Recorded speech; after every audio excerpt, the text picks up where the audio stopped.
Premier ministre Abiy a souligné que la clé de la prospérité nationale réside dans la capacité des dirigeants à travailler avec créativité, rapidité et efficacité.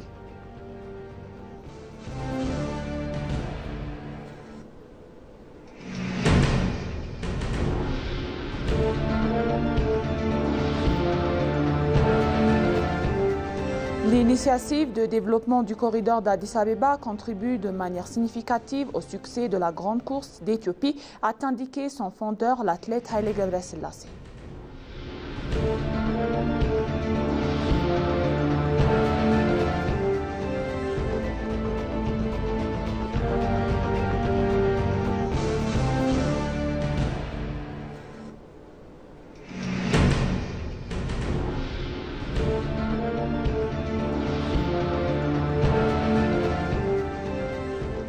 Bienvenue chers téléspectateurs, c'est Moïda Garamao avec le journal du lundi 10 novembre 2025. Restez avec nous. Le Premier ministre Abiy Ahmed a présenté ses condoléances suite au décès du professeur Lapisso Guédé-Lebo. Dans son message de condoléances, le Premier ministre Abiy Ahmed a déclaré être profondément attristé d'apprendre le décès de l'éminemment historien, le professeur Lapisso Guédé-Lebo, survenu alors qu'il était hospitalisé. Il a présenté ses condoléances en souhaitant le repos de son âme et en adressant ses pensées à ses proches.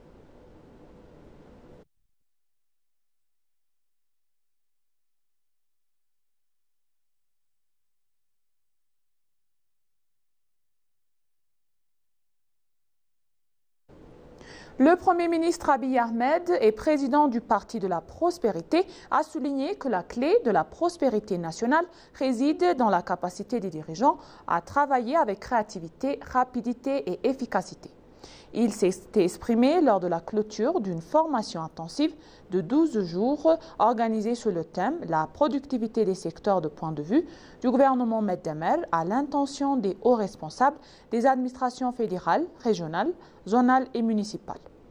Dans son allocution, il a exhorté les dirigeants du parti à adopter une approche de gouvernance novatrice fondée sur la créativité, la rapidité, l'exécutivité de la recherche de résultats tangibles afin de répondre efficacement aux attentes de la population et de concrétiser la vision nationale.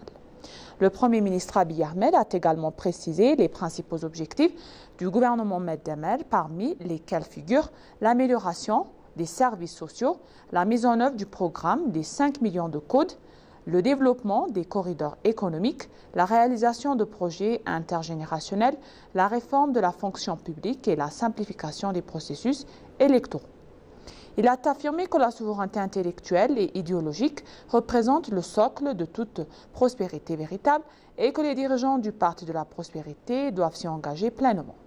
En outre, le Premier ministre Abiy Ahmed a invité les responsables à traduire dans l'action concrète les connaissances, les expériences et les enseignements acquis au cours des 11 jours de formation.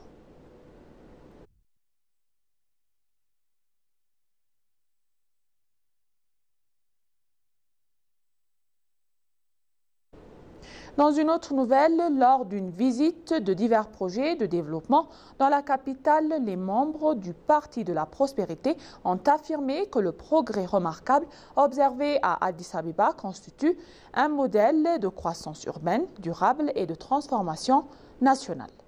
La délégation a visité des projets clés, notamment les aménagements du corridor urbain et des berges du fleuve, les chantiers de construction, de logement et les initiatives d'amélioration de l'approvisionnement qui transforment le paysage urbain et améliorent les conditions de vie des habitants. Mustafa Mohamed, administrateur en chef de la région de Somalie, a déclaré que les projets de développement en cours à Addis Abeba renforcent l'image de l'Éthiopie, tant au niveau national qu'international. Delaun Kabada, administrateur en chef de la région du sud de l'Éthiopie, a fait remarquer que les résultats du développement observés à Addis Abeba et dans la région d'Oromia confirment que les nations sur le bois de bonne voie vers la prospérité. Nete Mondino, le vice-président du Conseil régional du centre de l'Éthiopie, a souligné que l'expérience de développement de la capitale offre de précieuses leçons aux autres villes du pays. Les dirigeants du Parti de la Prospérité ont réitéré que la transformation d'Addis Abeba reflète ce qui peut être accompli grâce à l'unité, à l'engagement et aux efforts collectifs. Ils se sont déclarés convaincus que le succès de la ville continuera d'inspirer des progrès similaires dans toutes les régions d'Éthiopie.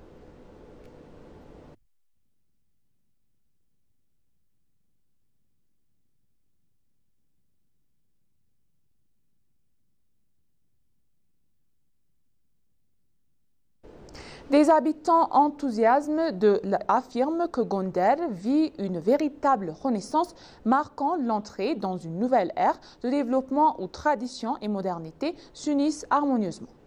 Lors de sa récente visite à Gonder, le Premier ministre Abiy Ahmed a inauguré la rénovation complète du palais de Fassil, symbole historique de la ville et site clé au patrimoine mondial de l'UNESCO. L'événement a été accueilli avec enthousiasme par la population qui voit la reconnaissance de l'importance culturelle de Gonder dans l'histoire nationale.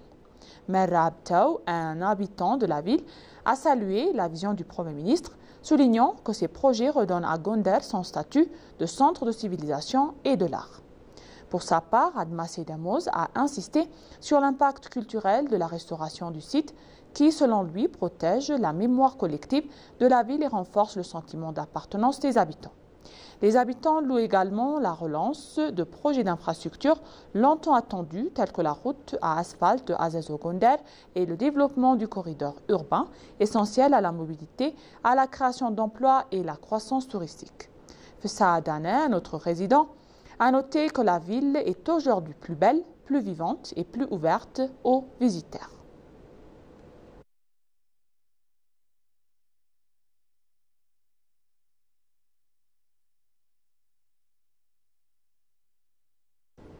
Le ministère de l'Agriculture a annoncé que les efforts déployés par l'Éthiopie pour atteindre l'autosuffisance en riz portent leurs fruits. L'Éthiopie travaille activement à atteindre l'autosuffisance en riz, a déclaré Isaias Lemma, le directeur exécutif du développement des cultures au sein du ministère ALENA. L'Éthiopie a élaboré un plan visant à reproduire pour la production du riz les résultats obtenus dans le domaine du blé en appliquant la même stratégie. Isaias Lemma, le directeur exécutif du développement des cultures au ministère de l'Agriculture, a affirmé que les efforts déployés pour accroître la productivité rizicole et éliminer les importations sont efficaces. Il a souligné que la production rizicole éthiopienne a connu une croissance significative des 7 dernières années, atteignant ainsi ses objectifs. Il a précisé que 1,6 million d'hectares sont actuellement cultivés en rizière et que la récolte devrait atteindre 76 millions de quintaux. Il a ajouté que 1,2 million d'hectares sont cultivés selon la méthode de Kutaget-M qui contribue largement à l'augmentation de la productivité. Il a enfin souligné que plusieurs associations ont été créées et sont opérationnelles dans différentes régions afin d'accroître la production et la productivité rizicole.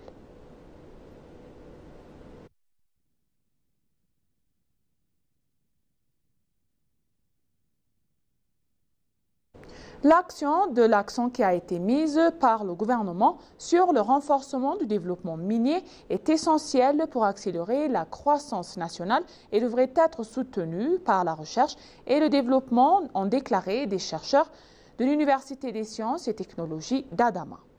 M. Asfaw El Bello, le directeur du département de géologie appelé et de la faculté des sciences naturelles de l'université, a déclaré à l'ENA que la décision du gouvernement de renforcer le développement minier en tant que moteur de croissance majeur était favorable. Il a ajouté que les établissements d'enseignement supérieur devraient soutenir la recherche et le développement dans le cadre des travaux visant à renforcer le secteur par la technologie.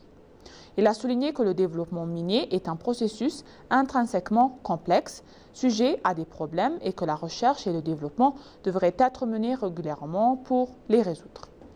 Il a affirmé que les chercheurs universitaires devraient contribuer au succès du développement minier par la recherche et le développement.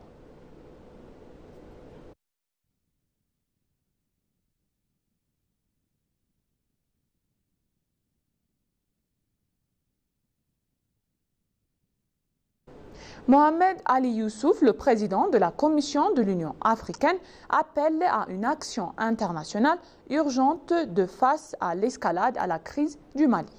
Il a exprimé sa profonde préoccupation face à la détériorisation rapide de la situation sécuritaire au Mali où les groupes terroristes ont imposé un blocus ininterrompu à l'accès aux biens essentiels et aggravé de manière dramatique la crise humanitaire pour les populations civiles.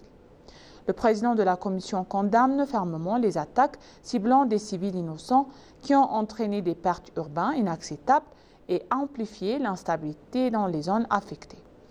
Il a réaffirmé sa solidarité avec le gouvernement et le peuple malien ainsi qu'avec les familles des victimes et réitère l'engagement constant de l'Union africaine en faveur de paix, de la sécurité et du développement dans le Sahel. Il a exhorté à une réponse internationale forte, coordonnée et cohérente pour lutter contre le terrorisme et l'extrémisme violent au Sahel. Il appelle à un renforcement de la coopération du partage de renseignements et de soutien technique et financier aux États confrontés à ces menaces conformément au communiqué de la 1304e réunion ministérielle du 30 septembre 2025.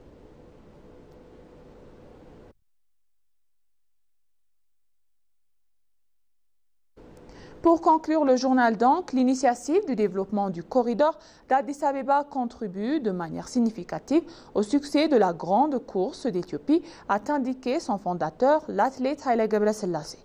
Selon l'athlète Haile Gebrselassie, dans une interview accordée avec l'ENA, la course de la grande ne se contente pas à relever de jeunes athlètes prometteurs en Éthiopie, mais démontre également que le pays est capable d'accueillir des compétitions internationales majeures. Il a déclaré que la course qui se déroule chaque année à Addis Abeba contribue à dynamiser le tourisme en mettant en valeur les beautés de l'Éthiopie. Il a affirmé que l'aménagement du corridor a rendu la course la plus attrayante et plus attrayante de plus. Le nouveau directeur des opérations de la Great Run, M. Adeta Chomet, a confirmé que l'aménagement du corridor a permis d'accroître le nombre de participants. Il a affirmé que l'aménagement du corridor offrait un potentiel considérable pour la promotion des activités sportives, notamment la course à pied et l'organisation de compétitions rassemblant un grand nombre de personnes. Il a ajouté que grâce à la sécurisation des routes utilisées pour le sport, l'aménagement du corridor avait permis d'augmenter significativement le nombre de participants à la grande course.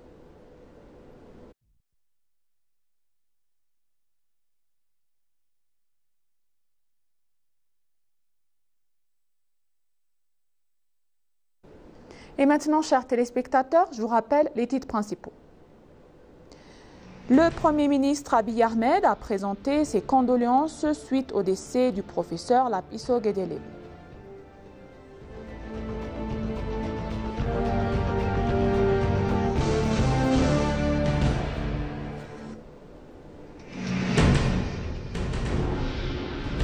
L'initiative de développement du corridor d'Addis Abeba contribue de manière significative au succès de la grande course d'Éthiopie, a indiqué son fondeur, l'athlète Haile Gebrselassie.